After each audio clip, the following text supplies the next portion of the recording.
Então, tem esse lugar que não existe de verdade, mas que você tem a sensação dele ser familiar. Esse lugar é chamado de Backrooms, o labirinto infinito de corredores, salas e lugares sem qualquer ligação com o mundo real, mas que invoca pra você esse sentimento de familiaridade e de que você já teve aqui em algum momento. Sabe aquele tipo de imagem que você olha e pensa que tem algo de estranho com ela? Um sentimento de que tem algo faltando, fora do lugar, errado. Esse sentimento é o que Backrooms é montado em cima. Por construir um medo tão fora da realidade, porém tão perto da mesma, Backrooms captura um sentimento que tem a ver com a capacidade humana de identificar padrões. Porém, não é de um sentimento específico que eu quero falar aqui, e sim de como um jogo fez totalmente diferente. A ideia é simples. Você abre o jogo, ele te joga em um lobby onde você aperta Start e é jogado no nível 0. É um labirinto vazio, infinito e sem o menor movimento de algo que não é você. Em um padrão de papel de parede que se repete e se repete. Mas ele não é um escritório. Ele só parece um. Um escritório não teria essas paredes estranhas, não seria vazio assim, não teria um buraco que parece que quer te jogar pra fora do mundo, mesmo que você não consiga pular. E aqui que a gente entra no que todo mundo conhece como as Backrooms, essas salas amareladas completamente despidas de qualquer vida, e a ideia de que esse mundo não é natural. Backrooms sempre foi um conceito muito interessante que ficou popular com a internet em meados de 2021 e 2022 ali. Era uma piada que veio a ser impulsionada para virar parte da cultura da internet inteira, onde a ideia é que se você não prestasse atenção, você conseguiria cair para fora do mundo e assim parar dentro das Backrooms, essa sala amarela infinita que você não consegue escapar. Esse conceito depois virou uma websérie, agora um filme, uma obra comunitária de se mapear e criar andares com mais diferentes desafios e monstros, jogos do Roblox, jogos da Steam, todos extremamente duvidosos. Skibidi Backrooms. Porém, tem esse jogo que eu encontrei, chamado Within the Backrooms. É natural, enquanto a gente explora as Backrooms, perder a noção do tempo e acabar se perdendo em meio à quantidade de coisa que a gente tem pra olhar. E esquecer que, na nossa vida real, a gente também tem afazeres. E esses afazeres, quando você para pra olhar, realmente acabam ficando totalmente bagunçados. Mas não precisam ficar, e é por isso que a Toki tá aqui pra ajudar você. Toki é um agente inteligente especializado em planejamento pessoal. Ele é uma agenda especial e inteligente que vai te ajudar a gerenciar seus afazeres e transformar toda essa bagunça em algo fácil e leve de se compreender na palma da sua mão. Finge que tem um celular aqui, eu tô lendo o roteiro por ele. Porque agora com o Toki, tudo que você precisa para agendar algo, criar um compromisso ou lembrete para você não esquecer, é você chegar e escrever, falar ou simplesmente mandar uma imagem e ele vai fazer. Simples assim. Se você já tem coisas marcadas com os principais aplicativos de calendário, como o Google Calendar ou o Apple Calendar ou o próprio Outlook, a Toki também tem integrações com essas plataformas e você consegue usar essas plataformas com a Toki sem nenhum problema. Por exemplo, eu chego aqui e escrevo eu tenho que sair das Backrooms às 16 horas, então o Toki vai fazer todo o trabalho de criar um lembrete e ligar para mim quando for a hora para me avisar que às 16 horas da tarde eu tenho que sair. A Toki tá aqui justamente para ajudar não só a sua produtividade, mas na sua vida também. São um companheiro que vai lembrar das suas coisas e até organizar a sua rotina para você. Desde fazer você se lembrar de tomar um remédio ou monitorar para você o preço de uma passagem aérea. Por isso, eu altamente recomendo que se você quer dar uma simplificada na sua organização e agenda, que você teste a Toki no seu celular. Ele tá disponível tanto para Android quanto para iOS. E se você quiser um link mais fácil ainda, assim, com um bônus, no meu link aqui da descrição você consegue até 60% de desconto no plano Premium do Toki, que tira todos os limites do aplicativo. Então pode testar por você mesmo. No mais é isso, muito obrigado Toki por patrocinar esse vídeo, e deixa eu voltar que ainda não deu 16 horas e meu tempo nas Backrooms ainda não acabou. O que você mais vai ver aqui é aquele estranhidão dessas salas, lugares que não fazem sentido, objetos que estão aqui com um propósito que você não consegue entender. E essa sensação de que tem algo de errado acontecendo o tempo inteiro é o básico de Backrooms. O nível 0 das Backrooms é conhecido como o lobby. É esse lugar amarelado que parece um escritório que se repete inúmeras vezes com umas formas estranhas, mas sempre mantendo essa estética. Porém, o que me fez pela primeira vez ver que esse jogo era diferente era que, enquanto eu andava por esses corredores, eu bati de frente com um assoalho do telhado que tava solto ali, que, ao clicar, eu sou levado a esse lugar aqui, completamente cinza e com duas criaturas em forma de âncora. Ei, obrigado por passar aqui. Não ligo pro meu amigo ali do lado. E o amigo em questão parece que tá morto, imóvel, pregado à parede. Mas diferente disso ser o início de uma quest, um gancho pra algo maior, a única coisa que tem pra você se fazer aqui é ir embora e seguir o seu rumo explorando. Sem a menor explicação do que acabou de acontecer, a gente é então jogado de novo naquele mar de amarelo e barulho de escritório. Não parece que é agora que a gente vai entender esse lugar. Andando mais um pouco e passando por mais lugares completamente iguais ao que a gente encontrou, a gente encontra umas coisas interessantes, um corredor infinito, uma sala absurdamente alta com um PC no meio, um disquete, mas mais importante que isso, um cartão de elevador. Eu tinha visto há um tempo atrás um elevador aqui, e é com essa chave que eu vou finalmente entrar e passar para o que mais tem pra ver dentro desse jogo. Backrooms quase inteiramente é criado sobre imagens liminais, e tu já viu imagens assim. Elas quase sempre evocam um certo sentimento de abandono, de algo errado nesse ambiente. E imagens liminais têm uma coisa sempre em comum entre elas. Elas são sempre sobre lugares que precisam de pessoas. A sensação estranha e desconfortável vem de você ver um lugar que foi projetado para comportar muita gente totalmente vazio. É quase como se tivesse algo de errado ali, porque as pessoas são parte essencial da identidade dos lugares liminais. Se tu parar pra ver, o que todas essas imagens têm em comum é que normalmente tem muita gente em todas elas. Um corredor só é um corredor porque ele é feito para ligar vários lugares e fornecer espaço para pessoas passarem. Quando você não tem esse fator fundamental, tudo fica meio estranho. E Backrooms, no geral, explora muito esse sentimento, atrelado ainda mais com um certo sentimento de nostalgia sobre um lugar que você nunca viu e que não existe de verdade. Se você pegar boa parte da fantasia sobre esses lugares, tudo aquilo parece memórias falsas, lugares que aparecem de uma forma errada, como se a sua memória tivesse faltando alguma informação sobre o que você tá tentando lembrar e tá preenchendo errado. Sabe quando você tá tentando lembrar da tua infância e automaticamente liga a um clima ou ao como o sol tava em dia, mas você não se lembra de detalhes sobre aquele negócio, só de um conjunto de coisas meio borrado? Se você tivesse, por exemplo, uma memória que fosse atrelada a um lugar ou uma rua e eu te perguntasse como era essa rua ou esse interior de lugar, você provavelmente não conseguiria lembrar com exatidão, só lembrar como era o sentimento daquele lugar. Nas Backrooms do Kenny Parsons, a série mais famosa sobre a Backrooms que existe, especificamente no episódio de Pitfalls, a gente vê um desses cientistas caindo em um lugar que é uma única rua de uma cidade que tem um céu aberto e totalmente vermelho. E essa rua imita perfeitamente uma memória. É uma única rua, como se só existisse ela na memória inteira. Dentro de uma casa que ele entra, tem placas espalhadas, colocadas de um jeito estranho, como se só o exterior dessa memória tivesse sido planejado, mas quando ele entra pra dentro, tudo para de fazer sentido. Do mesmo jeito que memórias antigas remexem, mudam de lugar, vão sendo esquecidas, e você vai perdendo detalhes conforme o tempo vai passando. Mas imagina se você pudesse olhar para essas memórias depois que você já tivesse esquecido delas. Como se você estivesse vivendo dentro delas. No shopping é quando a gente começa a perceber uma coisa estranha. É aqui que a gente entende que Within the Backrooms não é um jogo de terror normal, porque aparentemente não tem ninguém vindo atrás da gente. O maior desafio daqui é vencer o medo e da estranhidão de andar por esses lugares enquanto você parece um ser muito vulnerável diante do que você tá vendo. Assim que a gente chega nesse shopping, o ambiente que é apresentado pra gente é predominantemente de duas cores. Eles ilustram muito bem esse shopping, que assim como todo lugar aqui, é completamente vazio. O ponto-chave desse lugar aqui é o playground, que tá bem no meio do shopping, onde a gente consegue encontrar uma moeda de 25 centavos, que se a gente colocar numa maquininha que tem logo do lado, a gente consegue pegar essa chave que abre todas essas lojas que antes estavam trancadas aqui no shopping. Na maioria delas você não vai encontrar nada de muito diferente, são só lojas vazias, sem nada pra se ver, mas em uma dessas é onde a gente encontra talvez a coisa mais peculiar desse jogo todo aqui. Uma porta escrito céu, que ao a gente entrar, a gente dá de cara com o céu mesmo, e uma criatura que representa um anjo olhando pra gente. Você não é bem-vindo aqui ainda, diz essa criatura e absolutamente mais nada. Porém, ela deixa a gente andar por essa sala e ver o céu, até que a gente decida que é hora da gente voltar pra aquele shopping de novo. Só parando seu vídeo por um breve momento, que se tu tá gostando desse conteúdo, não esquece de se inscrever aí e deixar seu like também. Tem um QR Code aparecendo na tela pra caso tu esteja na TV, que se você escanear, dá direto pro meu canal no seu celular, onde você pode se inscrever. Obrigadão pelo apoio, aproveita o vídeo. Aquela sala não era a única estranha que tinha nesse lugar. Do outro lado do shopping, a gente conseguia encontrar uma outra porta pra uma sala totalmente psicodélica, que ao a gente entrar, no fundo dela tinha um ganso, que ao conseguir falar com ele, sim,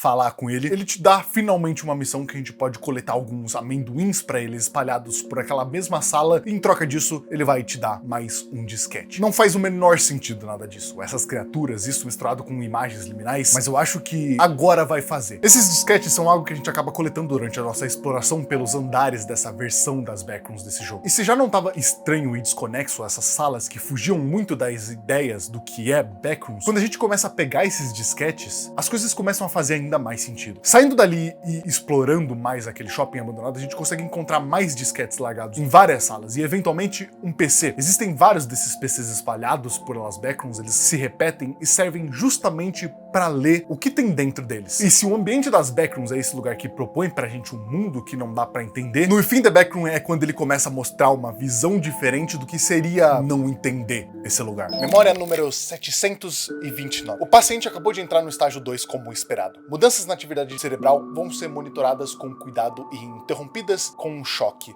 e dosagem. Essa memória é encontrada num nível da Backrooms e sugere pela primeira vez o traço de um ser humano nesse lugar. A ideia que esse jogo tá tentando passar não é que Backrooms é essa entidade mística e fora da realidade, e sim que é o que acontece com uma pessoa morrendo. Um tema que eu vi Backrooms sendo jogada bastante nos últimos anos foi exatamente esse do mistério de fuga da realidade pra algo que existem monstros, mas eu nunca vi alguém usando Backrooms como uma forma de representar uma memória que você não se lembra mais ou que foi esquecida numa mente se deteriorando. E eu acho que é isso que tá acontecendo aqui. Enquanto a gente explora essas salas desse jeito, é muito fácil de se distanciar do jogador, porque ele não aparece, não tem nome e sinceramente nem parece que existe de verdade. Mas quando você pega um disquete e lê então a mensagem, o indivíduo parece ter esquecido a data do seu nascimento e perdeu toda a sua audição. A mesma parece irreparável. Os resultados são promissores, porém ainda não são satisfatórios. Qualquer tentativa de suicídio deve ser parada imediatamente. Ele deixa de ser só uma câmera que controla a gente por esse mundo e parece ser um espectador que tá vivendo dentro da cabeça de uma pessoa, ou a própria pessoa que tá passando por isso e tá tentando acordar desse sonho. Olhando por esse lado, coloca muito mais uma atenção em coisas dentro da Backrooms que geralmente ninguém se pergunta, porque você aprende que nada faz sentido aqui, então não tem por que procurar sentido. Mas com esse conhecimento em mente, a gente pode olhar esse lugar com outros olhos agora. No fim do shopping a gente consegue encontrar uma porta que, se a gente encaixa uma maçaneta, essa porta leva a gente para outro nível, o Playground. Playground são imagens bem famosas liminais porque elas são sempre muito remetidas com memórias boas, alegres e infância. O próprio Playground é um lugar colorido, cheio de brinquedos que você não encontra dentro da sua casa normalmente. E quando pegam e colocam essas imagens escuras, sem vidas, totalmente apagadas como estão, cria exatamente o tipo de sentimento que você espera de Liminal Space. Esse sentimento de que toda diversão já morreu. A maior parte desse mapa é a gente andando por esse lugar, explorando muitos desses tubos que criam um verdadeiro labirinto aqui, e que dependendo do caminho que a gente escolhe, dá para lugares completamente diferentes. Se a gente andar até perto de uma pequena casinha, a gente consegue ver que essa casinha tem uma porta cortada do mesmo tamanho do que as que a gente veio usando por aqui. E clicando para entrar dentro dela, a gente é largado nesse lugar totalmente abstrato, com uma escada que sobe muito. Andando mais na sala do Playground e se jogando em um buraco, a gente cai em um lugar que parece estar situado no meio do espaço, com esses caminhos e construções de cristal. Mas nenhum desses lugares é tão estranho e não convidativo quanto um que você encontra ao se perder no meio dos tubos desse Playground e caindo então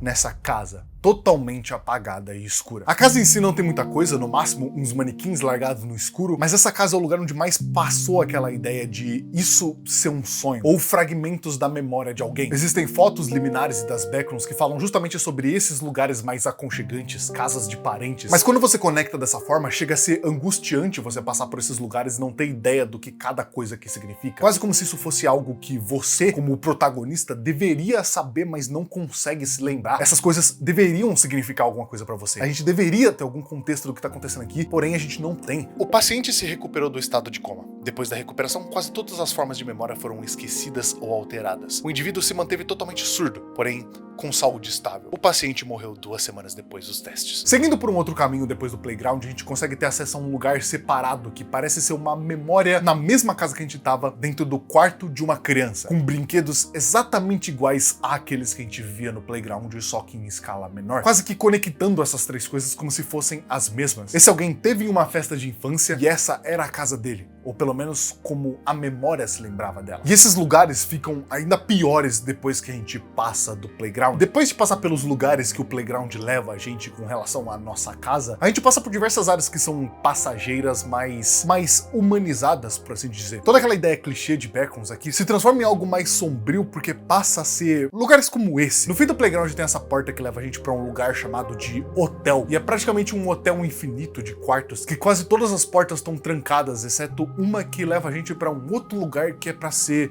o interior de um avião enquanto voa. Nesse lugar eu fiquei bastante tempo procurando uma porta, um outro lugar pra sair, mas tudo que eu consegui aqui foi voltar todo esse caminho, porque pareciam memórias que se conectavam e que não davam em lugar nenhum. Mas foi procurando mais dessas subsalas dentro dessas salas que a gente já vinha entrando aqui, que eu acabei encontrando uma muito interessante, as Pool Rooms.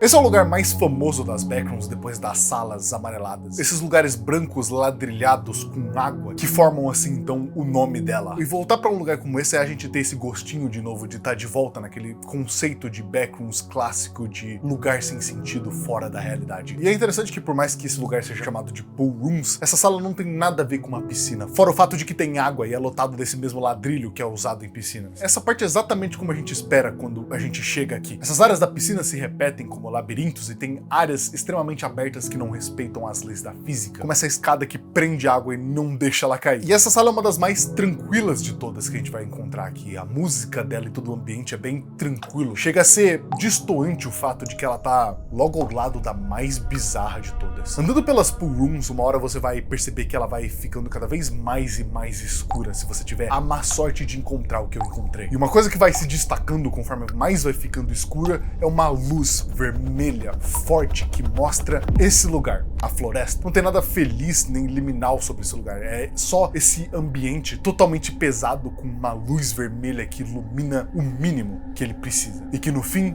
tem um disco guardado.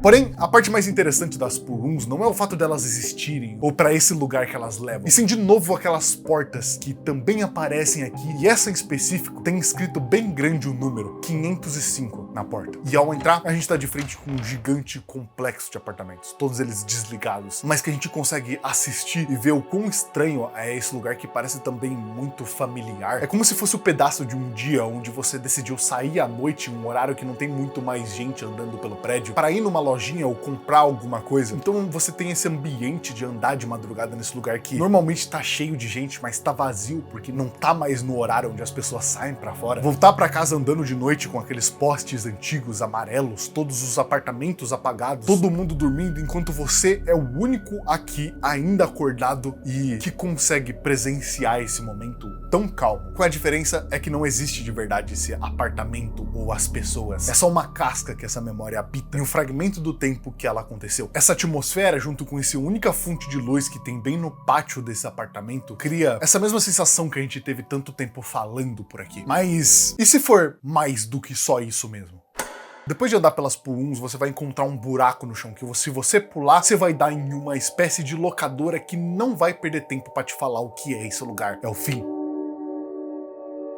Sem a menor cerimônia, sem o menor glamour. Seus caminhos aqui, independentemente de quais foram, te levaram a esse lugar, e esse lugar é o fim da sua jornada. Tudo que você conseguiu ver foi o caminho que você escolheu, e todas as memórias que você coletou culminam em um único PC no meio dessa locadora, que é o fim do jogo. Só que tem uma coisa mais nisso que eu não te contei. Esse jogo tem 11 finais diferentes. Cada um desses finais vai depender de cada um dos disquetes que você encontrou durante a sua jornada aqui. 11 disquetes, 11 finais. E aí que tá, cada um desses disquetes são um diagnóstico que até o presente momento a gente achava que era sobre uma única pessoa em um estado vegetativo ou coma, porque todos eles falavam sobre esse coma em cada um dos relatórios, davam descrições sobre os testes, como as pessoas reagiam a cada um deles. Mas uma coisa que eu não tinha percebido e que não apareceu pra mim é que o sexo, altura e idade dessas pessoas mudam. Essas memórias não são de um único ser. Como eles tiveram coragem de ter feito isso? O que significa que, além de memórias que uma pessoa tá perdendo enquanto em coma, essas memórias não são só de uma única pessoa, são de várias. Pessoas diferentes, pedaços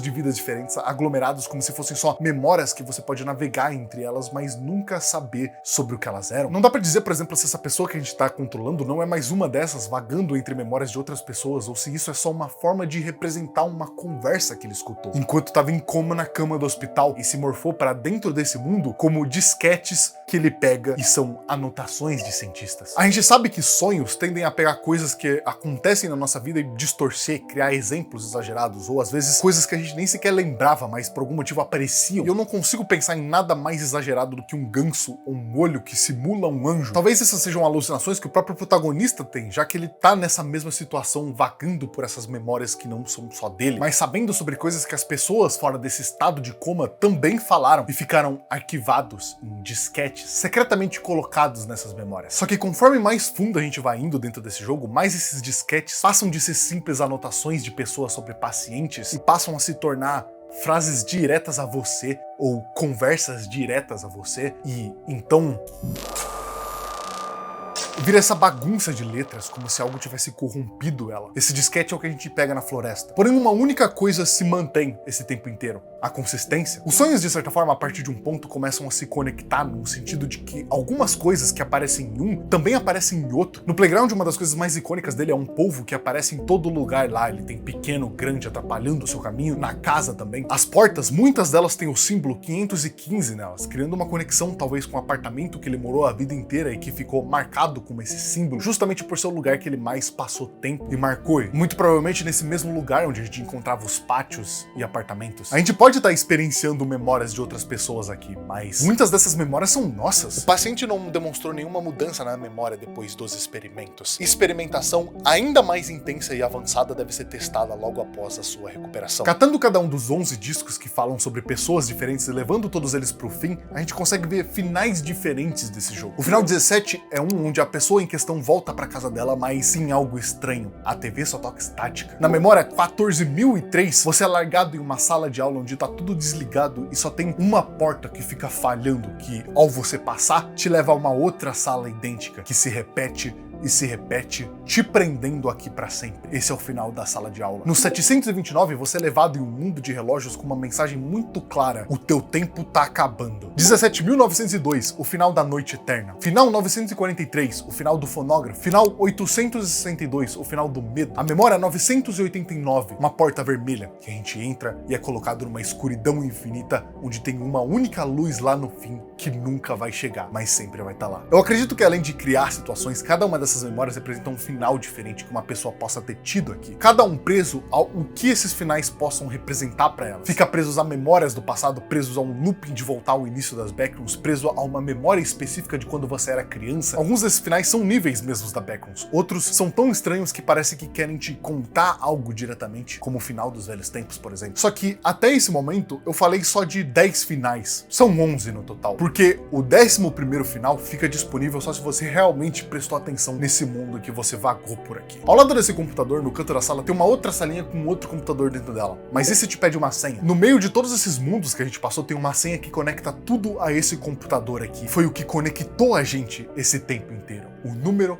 da porta que a gente sempre via destacado aqui, 515. Colocando 515 no terminal, ele libera pra gente uma última memória agora, naquele computador do meio da sala, que ao a gente acessar, ela não é igual a todas que a gente já viu. A gente é colocado nessa escadaria cinza com essa estática que parece ser de televisão, e um sentimento estranho além do que a gente já tinha visto. E aí que ao tentar subir essa escada, logo somos tomados por toda essa estática que escurece e um texto aparece pra falar conosco. A beleza e o horror da alma. Um silêncio ensurdecedor. Um barulho sem fim. Eu não deveria ter ouvido aquela conversa. Eu consigo ver a face de Deus. E então ele chora.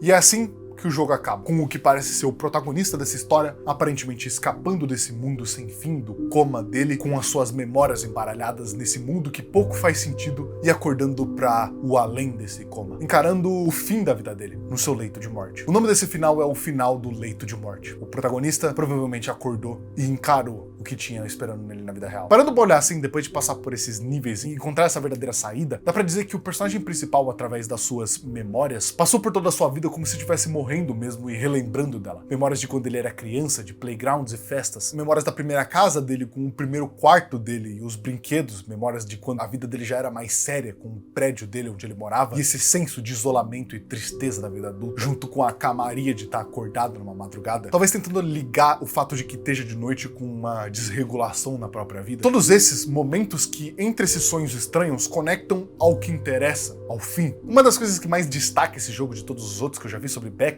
é justamente por tratar ele dessa forma tão interessante. Ele pega e distorce o que são lugares liminais que não tem sentido em uma história que faz muito sentido e tenta colocar um significado em algo que não tem. Backrooms nesse mundo não são salas fora da realidade nem ficção científica sobre um mundo de verdade. São memórias, sonhos que a gente consegue andar e fazer parte dessa busca na mente de outra pessoa, de finalmente acordar desse coma. Eu acho que além de criar um jogo legal sobre backrooms, o Within the Backrooms também acertou em conseguir criar uma história que fizesse muito sentido de estar dentro desse ambiente, de colocar o jogador para sentir o que é o esquecimento da morte de uma forma forçada até, fazendo tanto a gente se perguntar se tudo aquilo era real, como nunca também dar uma resposta real para tudo isso. Eram testes com uma pessoa, 2, 10 pessoas? Como eles puderam fazer isso? Eles estavam falando de um teste ou do que culminou para você estar nesse estado? A gente nunca vai saber, porque a gente não tem tempo para saber nesse momento. Só de revisitar o que ainda resta pra gente nesse mundo terrível e em colapso.